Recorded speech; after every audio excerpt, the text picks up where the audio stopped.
할렐루야.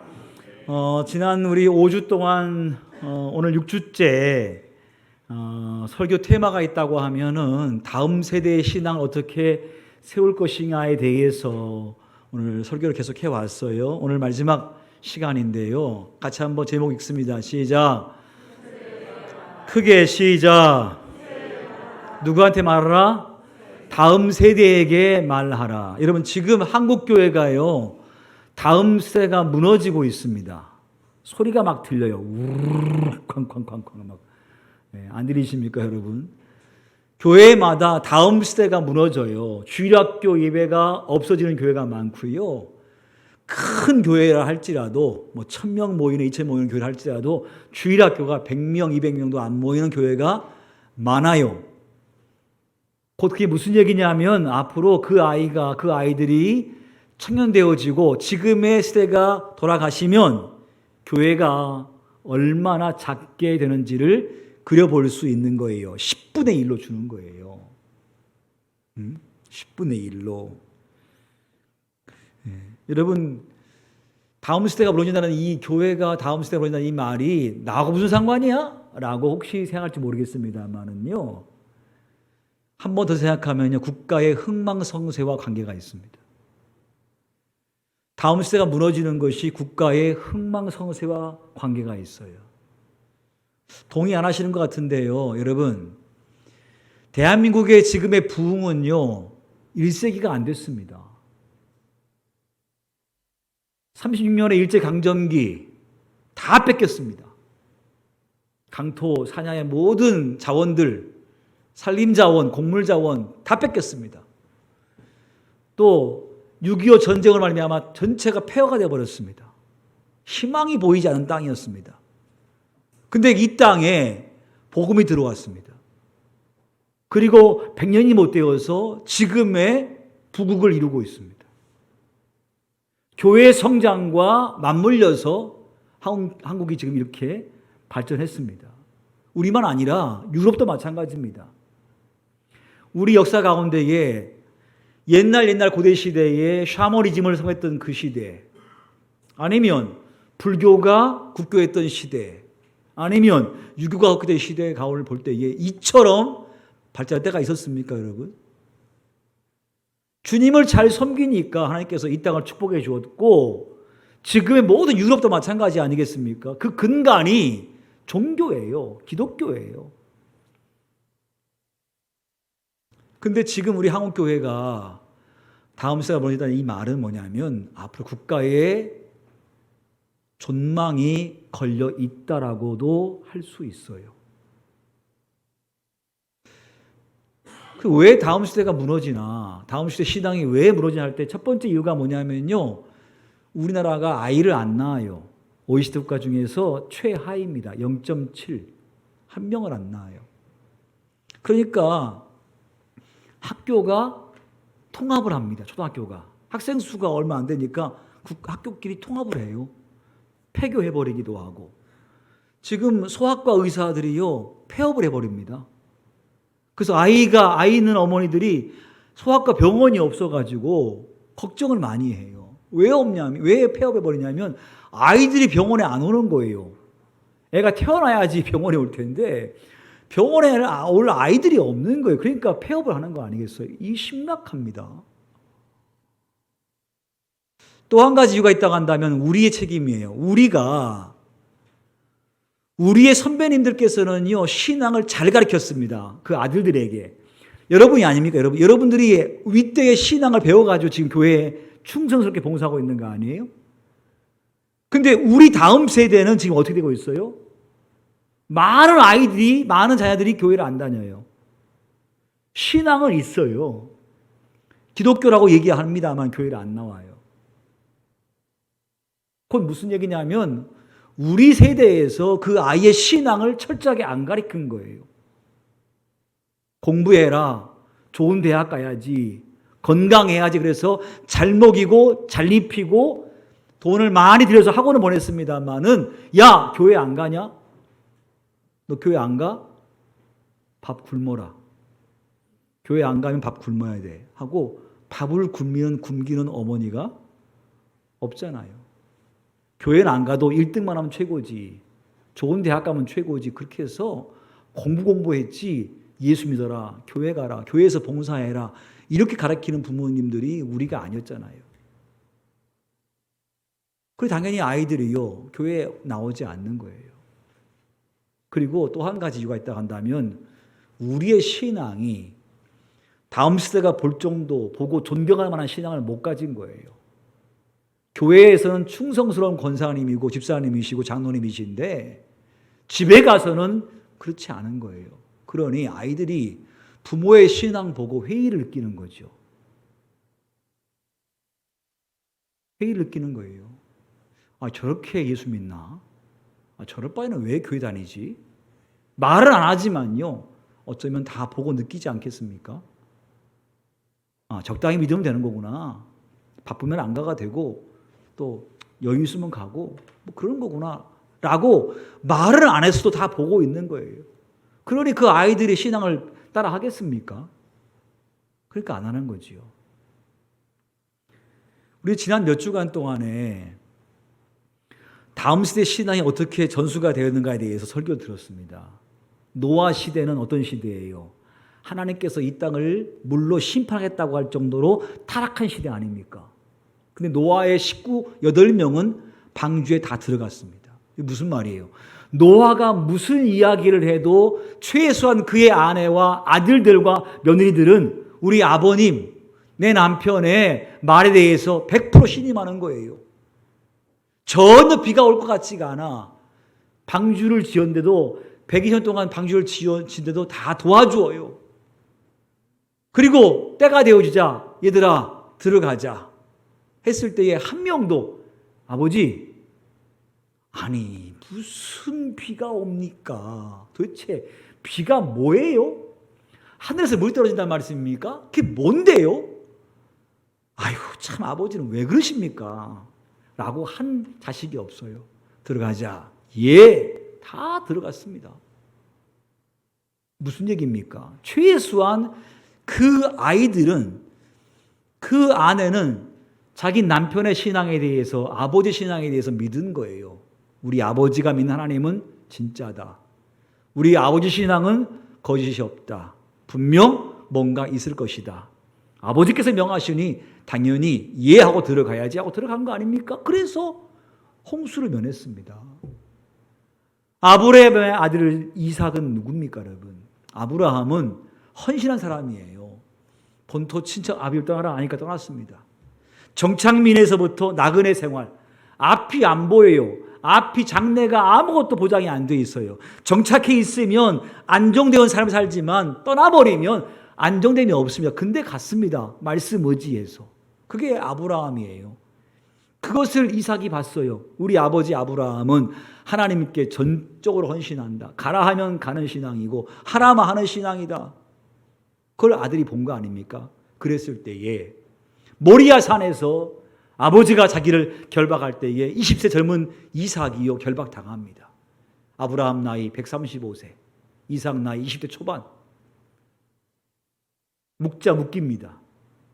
눕히니까 지난해 눕습니다. 충분히 아버지를 알력으로 이길 수 있습니다. 그런데 그렇게 하지 않습니다.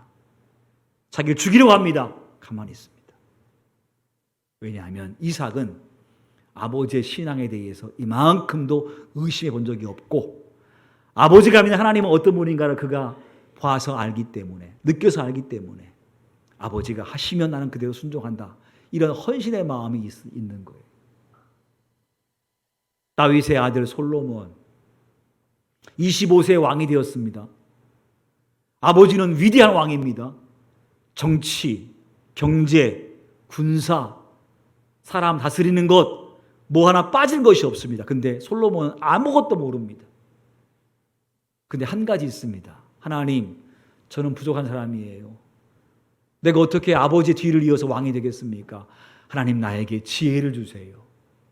지혜를 안 주시면 내가 어떻게 하겠습니까? 이래서 1000마리의 소를 한꺼번에 바치는 1,000번을 드리면서 구한 것이 뭐냐면 나에게도 이 땅을 통치할 수 있는 재판의 송사를 가늠할 수 있는 지혜를 달라고 구했을 때에 하나님께서 솔로몬에게 지혜를 주었고요. 솔로몬의 그 지혜는 스바 여왕이 와서 하는 말이 그래요. 왕이시여, 제가 소문 들었을 때에는 그것을 믿지 않았습니다. 근데 와서 확인해 보니까 소문보다 훨씬 더 탁월하십니다. 당신의 백성들은 참으로 복된 백성이군요 라고 얘기할 정도로 솔로몬은 지혜로운 왕이었습니다. 아버지가 왕이었습니다. 솔로몬도 그 뒤를 이어서 왕이 되었습니다. 아버지의 신앙과 사역을 그대로 본받아서 솔로몬도 그렇게 왕이 되어서 한 나라를 통치합니다. 이것이 어떻게 가능했을까 할 때에 쉐마의 말씀에 이스라엘아 들으라.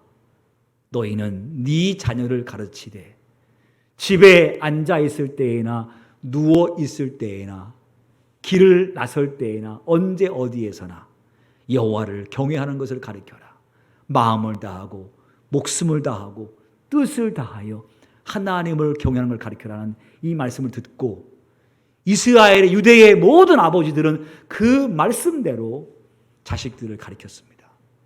가정에서부터 태어나면서부터 어렸을 때부터 철저하게 그들의 마음속에 그들의 머릿속에 하나님 말씀을 주입하고 그들의 삶으로 신앙을 지켜나가도록 가르쳤습니다. 마땅히 자녀에게 가르칠 것을 가르쳐라. 그게 뭐예요? 따라합시다. 여호와를 경외하는 것이 지혜의 근본이니라. 그러니까 마땅히 가르칠 것은 뭐냐면 자식한테 야 하나님 잘 섬겨라. 그게 모든 지혜의 근본이다. 거기서부터 모든 지혜가 나오고 모든 성공이 있다. 할렐루야. 예. 하나님을 경외함에 있어서 그것이 모든 것의 근본이다. 하나님만 잘 믿으면 하나님께 너를 뛰어나게 해주실 것이야. 그러니 여호와를 잘 경외해 라고 유대인들은요 철저하게 아이한테 그걸 가르쳤어요. 오늘 우리가 함께 좀 주목하고 싶은 것인데 어떻게 하면 다음 세대의 후세에게 하나님 말씀을 전달할 수 있을까라고 하는 데 관점이 있는데요. 여러분, 유대인들은요 자식을 이해할 때에 두 가지 개념으로 이해해요. 첫 번째는 뭐냐면 자식은 내 혈통의 후손이다. 똑같이 우리하고 그렇죠? 모든 부모가 그래요. 자식은 내 뒤를 이어갈 사람이니까 혈통적 족보를 연결시키는 자식이지 않습니까? 동일하게 그렇게 있어요. 근데 또 한 가지가 있습니다. 유대인들은요 동일하게 또 한 가지가 뭐가냐면 이 자식은 말씀을 전수하여 전달할 자라는 거예요. 뭐라고요? 아버지한테 말씀을 전수받아서 그리고 그 후대에게 말씀을 전달할 사람. 단순히 내 자식이기도 하겠습니다만 더 나아가서 이 아이는 하나님의 말씀을 다음 세대로 전달할 자라는 의식이 있는 거예요. 그러니까 유대인들은요 신앙 교육, 사회 교육이 분명해요. 잘 키우겠습니다마는 잘 키우는 방식이 한 가지가 뭐냐면 이 아이에게 하나님의 신앙을 철저하게 집어넣는 거예요. 어려서부터 철저하게 집어넣는 거예요. 우리가요 이걸 놓쳤어요. 우리가 그저 건강하게 커라, 잘 먹이고 잘 입히고 기 안 죽이려고 오냐 했지 않습니까? 잠언서의 말씀 보니까 아이를 때리지 않는 부모는 자식을 미워함이라 그랬습니다. 초다를 금하면 자식을 미워함이라 그랬어요. 어렸을 때에 아이들에게 따끔하게 매를 치지 아니하는 부모는 결국은 그 자식을 미워하는 것이라는 거예요. 근데 우리들은 그랬던 것 같아요. 하나밖에 없는 내 자식, 둘밖에 없는 내 자식 너무너무 귀해가지고 오냐 키우는 거예요. 싫어하면 싫어? 싫어? 알았어. 그 아이가 무슨 판단 기준이 있습니까? 무슨 의의가 있습니까? 자기 싫으면 싫은 거죠. 그러면 부모가 그거에 대해서 옳지 않은 것이면 매를 들어서라도 따끔하게 야단쳐서 그렇게 하지 못하도록 해야 되는데 잘 먹여주고 잘 입혀주고 그냥 오냐 해주어서 우리 아이들이요, 하나님을 믿는 신앙을 거의 다 잃어버리고 있잖아요.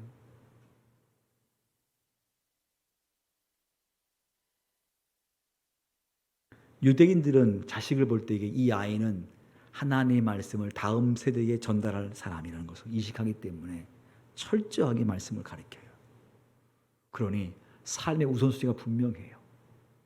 그게 우리의 실수였습니다. 그냥 신앙이 클 줄 알았습니다. 부모의 신앙은 좋았으나 아이의 신앙은 세우지 못했습니다. 그게 우리의 실수였어요. 사실 어려서부터 지난번에 말씀드린 청교도들처럼 아기 때부터 옷을 단정하게 갖춰 입게 하고 주일이면 그 옷을 깔끔하게 입고 교회 나가서 예배하게 하고 유대인들처럼 아기 때부터 그를 붙잡고 어머니가 아버지가 그를 데리고 교육하고 회당 가서 함께 온 세대가 함께 어울려서 예배하게 만들고 그렇게 해야 되는데 우리는 그랬어요. 집에 있어라. 교회 갔다 올게. 공부하고 있어. 그래 갔다 올게. 이랬잖아요. 공부는 잘했을 거예요. 다. 근데 신앙은 전혀 못 세웠어요. 나이를 먹고 크니까요. 자기 주장이 강해지니까요. 말을 듣지 않습니다. 왜? 훈련이 안 돼 있거든요.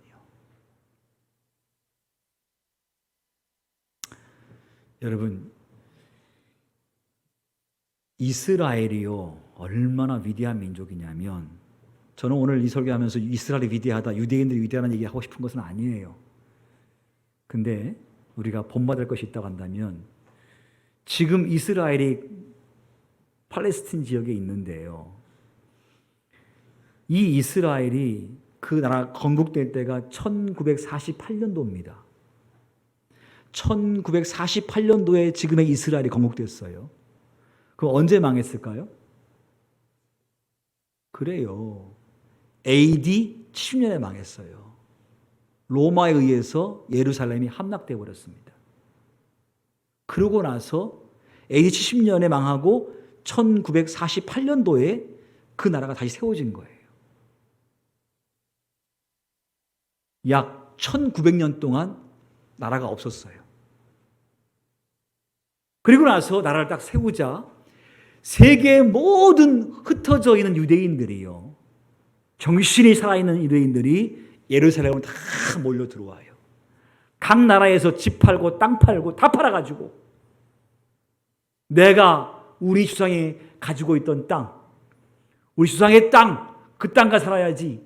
비록 지금 살고 있는 이곳이 아무리 안정되었고 좋다 할지라도 다 버려버리고 다 팔아버리고 예루살렘으로 돌아가서 이스라엘을 만들었어요. 그리고 지금의 이스라엘이 이루었어요. 여러분 생각해 보세요. 1900년 동안 각 나라에서 다른 언어를 가지고 다른 생활의 습관을 가지고 관습 가지고 살다가 딱 모였는데 이스라엘이 딱 쓰는 거예요. 가능하시겠어요, 여러분 이게? 어떻게 그럴 수가 있지요? 지금 남과 북이 통일돼도 말입니다. 걱정이에요. 같은 국어를 쓰고 있는데 언어의 의미가 달라요. 정치 시대가 다르기 때문에 같이 융합될란가 걱정스러워요. 된다고 해도 1세기가 지나기 전에도 이렇게 문제가 심각한데 2000년 세월 동안에 나라가 없다가 모였는데 전혀 문제가 안 생기는 거예요. 왜 그랬을까요? 그게 어떻게 가능할까요? 그건 분명하죠. 유대인들은 아버지가 그 아들에게, 그 아들이 그 손자에게, 그 손자가 또 손자에게 하나님 말씀을 철저히 가르쳤어요. 야, 우리는 히브리인이다. 우린 유대인이다. 우리는 비록 여기에 살아도 절기를 지키자. 하나님 말씀을 읽자. 말씀을 묵상하자. 하고 아버지가 어머니가 자식을 가르친 거예요. 그들의 언어로. 그렇게 살다가 딱 모였을 때에 신앙으로 딱 하나가 돼버리니까요. 감히 그 주변에 이슬람 국가가 함부로 이스라엘을 못 건드려요. 워낙 무서우니까. 딱 묻히니까 말입니다. 만약에 가정에서부터 이런 신앙 교육이 안 일어났으면 지금 이스라엘은 없을 겁니다. 망해서 그냥 없었을 것입니다. 근데 유대 신앙이 철저하게 가정에서부터 이루어지고 말미암아 지금 이스라엘 이루고 있고 이스라엘 민족이 세계 가운데 이게 얼마나 위대하게 활동을 하고 있습니까? 전 세대가 전혀 문제가 없는 거예요. 함께 어우러지고 함께 통하고 함께 공유함에 있어서 아무 문제가 없는 거예요. 그들은 1년 동안 지내면서 유월절을 지키고 나팔절을 지키고 초실절을 지키고 초막절을 지키고 절기를 통하여서 역사를 배워요. 정신이 하나가 된 거예요. 온 민족이.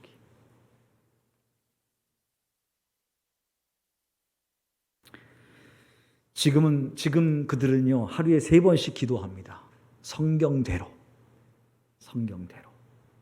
AD 70년도에 지켰던 신앙 관습대로 여전히 각지 현장에서 하루에 3번씩 기도를 드립니다. 그리고 기도할 때는 전통 복장을 딱 입고 기도를 합니다. 그리고 쉐마의 말씀을 기록한 템플린이라고 하는 조그만 쪽지를 손목에다 메고 미간에 붙이고 그리고 기도합니다. 하나님께서 명하신 바대로. 레이기 음식 가운데 먹지 말라는 음식 절대로 안 먹습니다. 지금도. 그들은 아직 유대교라고 하는 구약 종교를 믿고 있기 때문에 그들은 구약의 율법대로 비닐이 있거나 지느러미가 없는 물고기, 되새김질하지 않는 또 발이 갈라지지 아니하는 고기, 돼지고기 아무리 맛있어도 안 먹습니다. 철저하게 지킵니다. 지금도. 예수님 시대의 신앙을 지금도 그들은 가지고 있습니다. 물론 그들에게는 우리가 이제 복음을 전파해서 예수 그리스도가 메시아임을 전도해야 할 사명이 우리에게 있습니다만은 그들은 구약의 하나님을 믿고 있기 때문에 지금도 그렇게 지키고 있어요. 그 모습이 지금의 이스라엘을 만든 거예요. 근데 사실 우리는요, 그렇게 못 해온 거 아닙니까? 애들 교육을 교회에다 맡겨버렸어요. 교회가 알아서 할 것이라고. 근데 교회가 지난주 말씀처럼 일주일에 한 번 가르쳐요. 1시간 반. 신앙 크겠습니까, 여러분? 원래는요, 부모가 가르치는 게 맞아요. 그리고 교회는 가이드라인을 제시하는 거예요. 가이드라인을. 다시 우리가 생각해 봐야 할 사항이에요. 이스라엘 전문가 현용수 교수님은 이런 말 했어요. 유대교는 신앙 전수에 있어서 바로 기독교가 소홀히 하고 있는 교육의 형식인 율법과 전통, 제도가 잘 정리되어 이어져 왔다 그랬어요. 기독교가 소홀히 하고 있는 율법과 전통, 그리고 신앙의 제도화를 잘 해왔기 때문에 지금의 유대교가 서 있는 것이고 이스라엘이 서 있다는 거예요.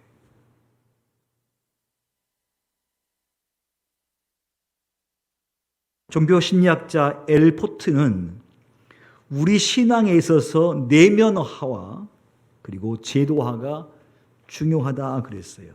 무엇과 무엇? 다시 한번 무엇과 무엇? 내면화와 제도화가 중요하다는 거예요. 회당에 없는, 교회는 있지만 회당에는 없는 게 있다고 한다면 한 가지가 뭐냐면요, 회당에는 식당이 없다 그래요. 한 번도 안 가봤습니다만은 회당에는 식당이 없다는 거예요. 교회는 뭐가 있죠? 식당이 있어요. 끝나고 식당 가서 밥 먹는 거예요. 교회 안 나온 남편은 뭐 하고 있고? 집에서 라면 끓여 먹고 있고, 애들은 뭐 하고 있고? 햄버거 먹고 있고. 그렇죠? 근데 유대인들은요, 오전에 함께 모여서 회당에서 그들의 종교 행위를 하고 다 집으로 가요. 그러니까 온 세대가 다 회당에 오지 않습니까? 다 와가지고 같이 다 예배드리고 다 같이 집으로 가서 집에서 만찬을 해요. 온 식구가 함께 같이. 그들의 신앙의 제도화예요. 외식하러 혼자만 가는 게 아니라 온 가족이 함께 안식일이면 회당에 와서 예배드리고 그다음에 집에 가서 같이 온 가족이 함께 오후 시간을 식사하면서 교제하는 거예요. 그게 그들에게 되어 있는 신앙의 제도예요. 또 한 가지가 있어요. 교회는 있는데 회당에 없는 것. 교회는요, 주일학교가 있고 학생회가 있고 청년회가 있고 장년회가 있어요. 근데 유대교회는요, 그냥 다 한꺼번에 해요. 모두가 다 같은 예배의 형식, 한 가지 설교, 그리고 다 같이 부르는 찬양. 그래서 온 회당에 나온 유대인들은요, 다 같이 모든 걸 공유해요. 그러니 전혀 문제가 없는 거예요. 근데 우리 같은 경우는 어때요? 한국교회는요, 전통 예배가 있습니다. 방식이. 전통 예배. 그 다음에 두 번째 열린 예배가 있어요. 열린 예배. 그 다음에 뭐가 있어요? 구도자 예배가 있습니다. 네. 그 다음에 주일학교, 학생회, 청년회, 세대별 예배가 있습니다. 그러면 정말 청년들이 모인 예배당에, 예배실에 우리 어른이 가면 부르는 노래가 다 모르는 노래예요. 그럼 1시간 내내 입 다물고 있다 와야 돼요. 반대로 젊은이들이 교회 장년 예배 참석하면 구태한 예배라, 구태한 찬양을 부른다 그래요. 느리고. 그래서 아우 지루해 이런 마음이 든다는 거죠. 같이 할 수가 없는 거예요. 학생회가 이렇게 주일학교 애들이 학생회로 가면 또 다른 노래, 학생회 청년으로 가면 또 다른 모임과 다른 분위기. 근데 회당은 그렇지 않아요. 회당은 다 같이, 다 아는 것이고, 다 공유하는 것이고, 그러니까 전혀 세대가 어울리는데 전혀 문제가 없는 거예요. 그 차이가 있는 거예요. 신앙의 제도화와 내면화가 얼마나 중요하냐. 우리 한때 모태신앙에 대해서 좀 좋지 않게 얘기했어요. 왜? 모태신앙은 좀 뜨겁지도 않아. 막 갑자기 예수 믿은 사람은 막 뜨거워가지고 은혜 넘쳐가지고 막 열심히 막 그냥 막 교회 봉사하고 하잖아요. 그렇잖아요? 이렇게 열심히 하다가 시간 지나면 어떻게 돼? 은혜 빠져버리면 뭐 시험 들었네 뭐 이러면서 막 교회 나오네 안 나오네 막 그래요. 몇 년 전까지만 해도 그렇게 열심히 하셨던 사람들이 시간 지나고 나면 뭐 시험 들었습니다. 나 교회 안 나갈랍니다. 막 별 얘기를 다 해요. 근데 모태신앙은 그렇지 않아. 모태신앙은 왜? 태중에서부터 신앙을 배웠어. 그냥 신앙 자체로 컸어요. 그냥 태중에서부터 신앙으로 크고 아기 때 기어다니면서 교회 와서 놀고, 엄마와 함께 아빠와 교회 와서 놀고, 그렇게 크다 보니까 그냥 걔는 교회 다니는 것을 그냥 내면화돼 버렸고 제도화돼 버렸어요. 주일부터 교회 가는 거야. 아이고 왜 가야 되지 이런 생각도 없어. 그냥 가는 거예요. 그러다 보니까 어떻게 보면은 은혜가 없어서 뭐 시키면 못해요. 뭐 시키면 나 못해요. 이렇게 얘기해도 시험 들었다고 해서 나 교회 안 다닐랍니다. 그런 사람 없다는 거죠. 물론 그런 사람도 있긴 있겠습니다만 대부분은 아무리 어려움 다가와도 내면화되어 있는 신앙과 더불어서 제도화되어 있는 신앙 습관이 있기 때문에 아무리 힘들고 어려워도 갓신앙을 믿고 뜨거웠던 사람과는 다르게 진득한 맛이 있고, 그러다 은혜에 임해버리면 놀랍게 하나님의 일을 감당하게 되거든요. 왜냐하면 태중에서부터 신앙이 내면화된 거예요. 그러니까 아이를 임신하면 그 배를 가지고 무겁게 배를 가지고 교회 와서 앉아서 예배 드리면 그 아이가 여기서 예배 안 드리겠어요? 찬송하면 얘가 그걸 안 듣겠냐고. 그러니까 이 아이는 태중에서부터 찬송을 배우고 듣고 크지 않습니까? 그리고 그 아이를 유모차에 끌고 와가지고 예배 드리면 그 아이가 울기도 하겠지요. 시끄럽기도 하겠지요. 그렇지만 그 아이가 함께 예배 드리면서 성도를 보면서 교회라는 걸 알게 될 것이고, 성도들한테 사랑받으면서 클 것이고, 그리고 신앙을 그가 어려서부터 배우지 않겠어요? 부모와 함께 교회에 와서 청소하면 야 너도 청소해라 같이 하자 하면 그 고사손 가지고 교회에 닦고 이러면서 얘가 신앙이 뭔지를 안 배우겠냐고. 신앙의 내면화, 신앙 생활의 제도화가 안 되겠냐고요. 그러면 인생 속에 아무리 힘들고 어려워도 최소한 그런 신앙 버리지 않죠. 근데 우리는 그렇게 못했지 않습니까? 건강에 잘 키우긴 했으나 아이들에게 신앙의 내면함과 제도화를 못 시킨 거 아니에요? 그러다 보니까 우리 아이들이 신앙이 무너진 거예요. 저 때만 해도 우리 어머니께서 수요일날 교회 가자 해서 교회 갔던 기억이 있어요. 최소한 고등학교 때까지는요, 교회를 갔어요. 엄마 따라서. 교회 가자고 하면 가는 거니까. 안 갔다면 그날은 박살나는 거니까. 무서워서 갔고. 가다 보니까 당연히 가는 걸로 갔고. 주일 오전 오후 그냥 예배 가는 거예요. 가기 싫어가지고 막 그래도 가야 돼, 어쩔 수 없이. 집안 분위기를 위해서. 그때에는 왜 그랬는지를 몰랐죠. 왜 그렇게 해야 되는지 몰랐죠. 아마 그럴 거예요. 우리 모든 아이들이 엄마 아빠가 어렸을 때 이렇게 데리고 와버리면 처음에는 모를 거예요, 의미를. 왜 그래야 되는지를. 근데 이미 그들은 그 과정을 통하여서 신앙이 내면화되는 것이고, 그리고 신앙이 그의 삶의 제도가 되어서 흔들림이 없는 신앙으로 서지 않겠습니까? 우리가 정말 회개해야 될 것 같아요. 그리고 지금 우리 아이들이 혹시 신앙을 쉬고 있거나 교회를 안 나오고 있다고 한다면 내가 어떻게 하면 그들을 다시 믿음 안에 세울 것인가에 대해서 사명감을 가지고 여러분이 기도하고 접근해야 할 것 같습니다. 그 좋은 신앙의 전통을 우리가 너무나 소홀하게 생각했어요. 여러분, 한국 교회는 엄청난 단기간에 엄청난 부흥을 한 교회가 한국 교회예요. 근데 한국 교회가 이렇게 부흥할 수밖에 없었던 이유가 있다고 한다면 중요한 신앙의 모습이 있습니다. 그게 한 가지가 뭐냐면 주일 성수신앙이에요. 주일 성수신앙. 주일은 교회 가야 돼. 주일은 꼭 교회를 가야 돼. 이게 한국 교회의 유일한 전통의 신앙이에요. 그리고 새벽 기도 신앙. 신앙이 좋은 사람은 새벽 예배 나와야 돼. 최소한 오래전에 임직할 때에 새벽 예배 안 나오면 임직 안 했습니다. 아무리 교회 오래 다녀도 새벽 예배 안 나와? 임직 대상에 올라갈 수도 없어요. 어떻게 새벽 예배 안 나오신 분이 임직할 수 있어? 아예 대상자도 올라가지 않습니다. 그게 한국교회의 모습이었습니다. 주일 성수하고 새벽 기도 드리고 11조 신앙. 교회 다니는 사람은 11조를 꼭 했어야 된다고 알았어요, 한국교회는. 근데 지금에 와서는 뭐라 그래요? 11조를 해야 됩니까? 빚이 있는데요? 나서기도 어려운데 어떻게 11조 합니까? 라고 해서 11조 안 해요. 성경은 분명히 11조에 대해서 축복의 말씀하고 있는데 안 믿어요. 안 믿으니 기적을 볼 수가 없겠죠.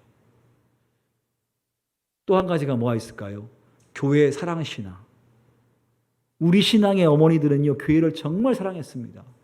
그래서 주중에도 교회에 자주 나오셨고, 자주 와서 교회에 필요한 게 없나, 또 손봐야 할 게 없나 하고 쭉 돌아오면서 누가 시키지 않아도 교회에 다 살폈습니다. 자기의 집보다 교회를 더 사랑했습니다. 교회에서 놀고. 그게 우리 신앙이, 우리 한국교회의 너무너무 좋은 전통이에요. 그리고 목회자 존중 신앙. 목사님은 주의 종이야. 목사님 입장에서 별로 그거 저 안 좋아해요. 주의 종님, 주의 종이 이런 거 정말 부담스럽고 전 개인적으로 안 좋아하는데 최소한 우리 신앙의 선배들은요, 교회 목회자에 대해서 존중하는 마음이 있었습니다. 존경하는 마음이 있었고, 지금 저는 제 입장에서 어디 가서 나 목사입니다라고 얘기하지 않습니다. 부끄러워서. 왜? 세상이 목사를 존중하지 않습니다. 감히 목사 이렇게 안 했습니다. 옛날에는 항상 어려도 목사님 이렇게 불렀죠. 근데 요즘은 그냥 흔하게 그냥 직업의 한 종류로 불러버리니까 부끄러워 죽겠어요. 제가 지난주에 좀 아파서 병원에 입원했었는데 우리 장모님께 전화 왔어요. 예. 괜찮으냐고. 우리 목사님 괜찮아요? 괜찮아요. 아무렇지도 않아요. 그 아픈 것도 아니에요. 그랬더니 수술 받다면서 아무것도 아니에요. 괜찮아요. 그랬더니 하신 말씀이 그래. 목사님, 나는 목사님은 안 아픈 줄 알았어. 그래서 목사님은 안 아플 줄 알았어. 그게 이제 어르신들은 목사님은 인간이 아니라고 생각한 것 같아요. 그래서 어떤 분은 그렇다네요. 부흥사가 화장실 갔다 오는 거 보고 시험 들었다는 거예요. 어느 날 교회 갔더니 부흥사께서 화장실 보고 나오는 걸 보고 놀랬다는 거예요. 왜? 목사님 똥 싸요? 이런 거였다는 거 아니에요? 좋다는 얘기가 아니고 그 정도로 과거에는 목회자에 대해서 존중의 마음을 가지고 존대했어요. 근데 한국교회가요 다 까먹었어요. 이제는 주일 지키는 거 바쁘면 안 지켜요. 내일 잡아놓고 내일 때문에 안 지켜요. 11조요? 돈도 없는데 빚인데 내가 빚밖에 없는데 무슨 11조 드리냐고 얘기해요. 교회에 관심이요? 교회 관심 별로 없어요. 목회자 존중이요? 글쎄요. 그것도 어려운 시대가 됐어요. 새벽 기도에는 꿈도 안 꾸고요. 새벽만큼 좋은 게 없는데 그것도 꿈 안 꿔요. 그러니 한국 교회가 약해질 수밖에 없죠. 여러분이 그렇게 해줘야만이 교회가 클 수 있는데 여러분이 안 하는데 교회가 크겠어요? 여러분 오늘 말씀 보니까요. 너희는 이 일을 너희 자녀에게 말해라. 너희 자녀는 또 자기 자녀에게 말하고 그 자녀는 후세에게 말하라 그랬어요. 하나님께서 왜 이렇게 했는지에 대해서 후대에도 꼭 얘기해 주어라. 우리의 사명은 신앙 전수의 사명이 있어요. 아무쪼록 우리 모두가 믿음 안에 견고하게 서서 내 아들, 내 딸, 내 손자들 신앙 키우기 위해서 최선을 다해서 신앙의 계보를 잘 이어주는 부모가 되기를 간절히 바랍니다. 찬송하겠습니다.